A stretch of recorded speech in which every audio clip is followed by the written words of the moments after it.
Matt, hang on. Whoa. I got to ask you. Let's go ahead and get to this. Krosky Merritt. That's where I was going. You cut me off before I could even say it. That's all right, let's hear you. I want to hear you tell us all how great he is, and I want Pete to tell us all how he's going to get cut. Ready? Yeah, so it's not quite what Pete said, but since I get to talk first, I'm going to say that's what he said. Pete said Jacory Croskey-Merritt's terrible. He's going to get cut. He's not a guy you should roster. I'm here to tell you should roster him. Here's why. When we look at the Washington backfield, we just see a whole bunch of gray. It's just nothing special. Jacory Croskey-Merritt is the guy that has the electric spark that can provide something for this offense. Brian Robinson is what he is. He is a stable running back. Last 2 years, 187 attempts, 178 attempts. He's not commanding this backfield. He will have a role. He will be used at the goal line. Austin Eckler. He's a solid back. He's a solid back. That is what he is. Austin Eckler steps into this role. Obviously, you missed some times with the concussions. Is that going to roll over into this upcoming year? Maybe, maybe not. But at the same time, he only had 77 attempts last year. A lot of his work came in passing downs with the 35 receptions and 41 targets. Jacory Croskey-Merritt is a guy that you want to roster. I think he has the ability to take over this backfield. He has explosiveness. And, you're going to throw out his draft capital. I understand he was drafted in the 6th round at pick, whatever it was. I get it. But at the same time, the context behind it matters. He did not play last year due to ineligibility issues.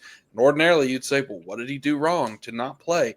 It wasn't his fault. It happened his first year when he got redshirted, and the NCAA and the team accidentally assigned the number to him, and he appealed it and he lost. So it shouldn't have counted towards his ability to play. So he only played one game at Arizona. If you go back and watch his tape at New Mexico, he was a dude, man. I can't remember, Coach. If you can look it up, I know I sent it to you earlier.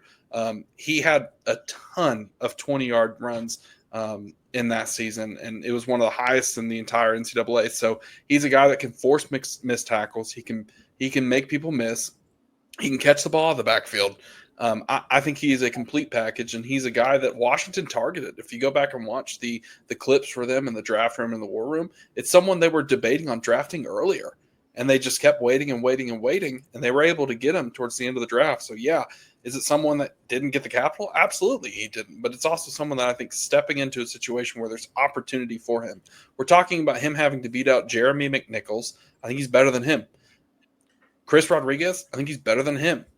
Now we're looking at, is he the RB3? Can he get to 2? Can he get to 1? I think it's well within the possibility.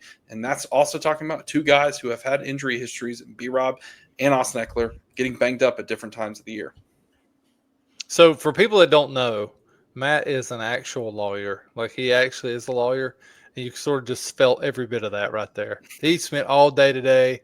I don't know who he was representing, but I feel bad for him because he spent all day preparing his case for Jacory Croskey-Merritt, clearly. I'm ready. You're not wrong. I mean, Jacory Croskey-Merritt is the most important case I will present today, and it's one that I'm ready to win. So, Pete, go ahead and tell us why you think the 6th round guy is going to get cut, and we're going to keep, Chris Rodriguez or Jeremy McNichols for the 35th time. And go ahead, Pete. The floor's yours. I don't have much to say.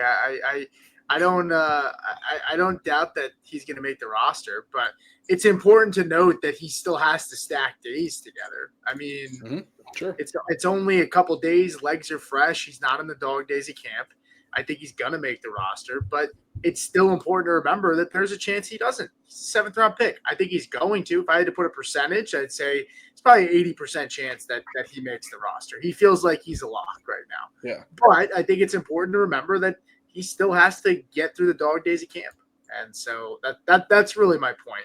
If there's a guy, he still is technically on the bubble. I think the beautiful thing, and I said this to Coach today, is roster cuts are only once now. They used to do it proactively, a couple, like every week you cut down more and more. Like, guys have way more time to make impacts on teams. But yeah, I think he's gonna make the team. So yeah, and he's been making plays so far in camp. So just want to throw that out there. But go ahead, Coach. Well, he's a guy you stash. He's going to be their 3rd string running back at best. If it's redraft, he's completely useless. If it's dynasty, he may help you 2 or 3 years from now, maybe. That's something everybody needs to remember. Like, and I understand why, because some of these guys are going to hit. Right? When I took Brian Robinson in the 3rd round, several years back, all of a sudden that dude's been extremely useful for me, right? Well, the Woody Marks and the DJ Giddens and the Jarquez Hunters, like most of those guys are going to be completely useless. Most of them, right? That's what people need to remember. We were talking about Kyle Monongai in this same section, pretty much with Krosky Merritt. Monongai has not got a single rep with the ones. Like all you see is how he's playing really well in camp. He's doing really good with the third team. He's got a few reps with the twos occasionally. But he's behind Swift. He's behind Roschon, who at all reports says he's been extremely average.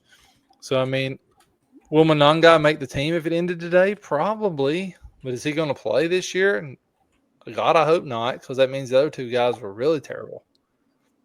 By the way, Krosky Merritt did get snaps at the ones. I was just about to say that.